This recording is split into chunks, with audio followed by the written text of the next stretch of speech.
If you're anything like me, you've probably seen those gigantic Furnace Golems wandering along the horizon and wondered, what loot must those contain? Because they have to have some pretty epic drop. I mean, it's a gigantic monster.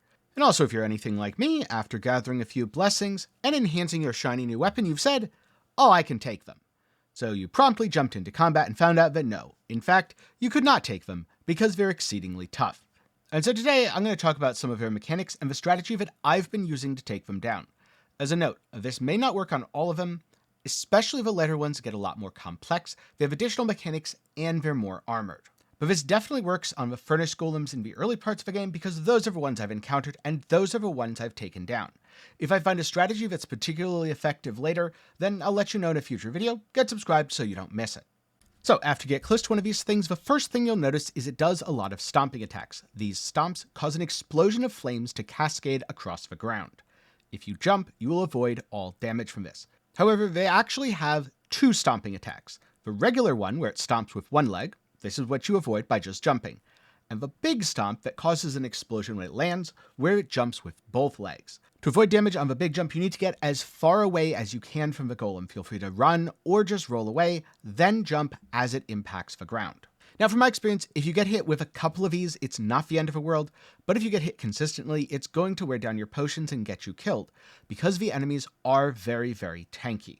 Your goal here is not to kill it with damage, your goal is actually to break its stance so that you get a chance to hit it in its weak point. If you do enough damage, you'll hear the stance break sound, but this is not the end. It'll stagger, it'll stop attacking you for just a second, then it'll straighten and continue its assault.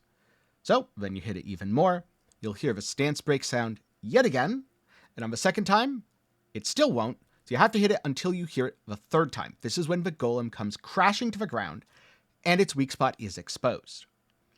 So, be sure to get on Torrent, and run straight to its face.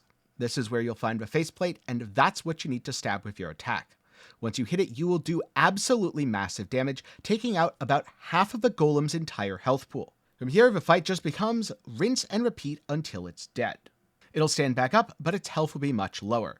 From there, again, focus on dodging its mechanics, get away when it's doing big explosions, jump when it's doing small ones. If it tries to make sweeping attacks, provided you're sticking close to its legs, you shouldn't really take any damage from these, and this also completely negates its ability to grab you, because yes, it also has a grab attack, just like everything else, and the grab attack does massive damage, if not kills you outright, just like everything else in the DLC. And so now if you're wondering, alright, but I have a ranged weapon that I really like, can I just attack its faceplate from a distance? Yes, this isn't going to stop it from attacking you, it'll kick molten rocks at you, or some of them use these weird like unleashed fire tornado things that do a lot of damage. But yes, you can actually attack it from a distance and whittle its health down by directly striking the faceplate, which of course is unarmored. Whether that version of a fight is easier or harder for you, honestly it kind of comes down to your build and your own personal preferences.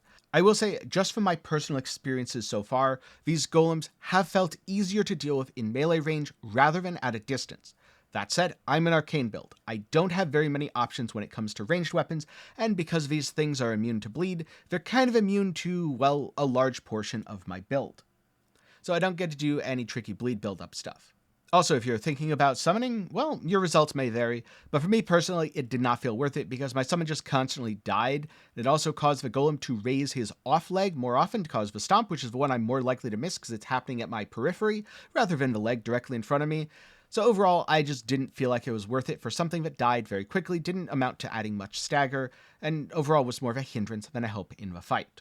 The other piece of advice that really helped for me is don't get greedy. This fight is much more about attrition than it is about getting that last hit in, especially because you can't really see the enemy's poise. You don't know when it's about to fall over. I guess the time for greed could be when you're trying to bash its faceplate, but honestly it does so much damage that a nice clean 1-2 punch to knock it out with 2 critical strikes to the face is the way that I would go. And so now that you know how to defeat one of these things, what about that epic loot? It gives you a little bit of a lore item / crafting item that's associated with the Furnace Golems, and new hard tiers that you can mix into your wondrous physic. These are quite nice and open up a lot of fun new playstyles. Alright, so what if your legs are armored and you can't bring them down by poise breaking them? What do? Then it's time for ye good old cheese strats. For example, getting up on some sort of cliff or structure, so if a golem can see you, try to attack you, but it can't actually reach you. And at that point, behold, ranged combat. Now, don't mind the fact that I am absolutely not optimized for this at all. I'm just shooting it in the face to demonstrate that you can. But sitting back here, at least for this golem, is perfectly safe. But armored golems are an entirely different beast. For these, you can't chop at the legs, even if you want to. And there isn't necessarily a nice little range safe spot where the golem isn't able to fight back. But you do have one secret weapon in this war against the fire golems. It turns out they are in fact weak to fire. Yeah, so if you have a hefty cracked fire pot, all you need to do is lob that directly into the golem's basket. It'll cause an explosion, and somehow by adding fire to more fire, what you get is even bigger fire that somehow damages the golem. I don't know, you're gonna have to ask a pyromancer for the specifics there because that's really not my area of expertise. The unfortunate thing, though, is you might not have enough cracked pots to craft all the hefty fire pots that you need to take a golem down in one shot. For example, this golem that I'm fighting in the demonstration requires 6 direct hits, and I can only craft 4 at a time. Which means, halfway through, I have to do this really awkward jump down, go hide behind cover, watch the entire world get set ablaze and explode, craft some more pots while desperately hoping I don't get blown up, then jump all the way back up, try to dodge through more of its fiery barrages that it is sending at me, and finally, drop those extra pots and kill the golem. I'm gonna be honest, the armored golems feel pretty darn cheesy, and they aren't super fun in my opinion. But if you want to know a very effective way of taking them down, that's how you do it. And as a precaution, be sure to stock up on materials for cracked fire pots before you do, because otherwise you might end up in a situation where you run out and the golem's one hit away from dead. And at that point, your only real option is to jump down from whatever high place you're at, get onto Torrent, since it's much easier to dodge the golem's projectile barrage when you're on horseback, and run in circles taking pot shots at its weak point for as long as you need with whatever dinky range weapon you happen to have. Admittedly, if you're already a ranged focused build or you have good projectile scaling, maybe this isn't too bad and you can throw a few cracked pots, then jump down and blast the golem to bits. But for me personally, if I can't blast it with just the pots, it's gonna be a bad time, so I make sure to bring some extra materials. And yes, the jump on Torrent and run around taking pot shots does work on all the regular golems as well, as do the cracked pots, assuming there's a place to drop them from. But personally, when the option is available, I'm always going to be going for the leg strat, just because personally, I find that to be easier. And also, I'm really not a ranged character. And so I'm curious, if you've been struggling to take down Furnace Golems, did this video help you? And if you haven't been struggling, maybe you've taken down every Furnace Golem in the game and you think they're super easy, what are some of your OP strats or favorite weapons?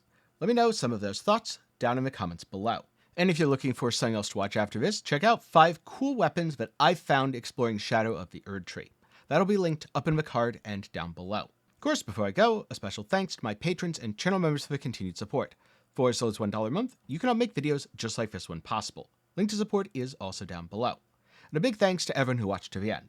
Good luck taking down the Furnace Golems. I know personally, every time I see one now, I'm excited because I'm going to get something new for my Wondrous Physic. And if you're interested in the Backhand Blades, a new class of weapon that's super awesome, well, don't worry, I have a dedicated video coming on that soon, which is where I'll see you next.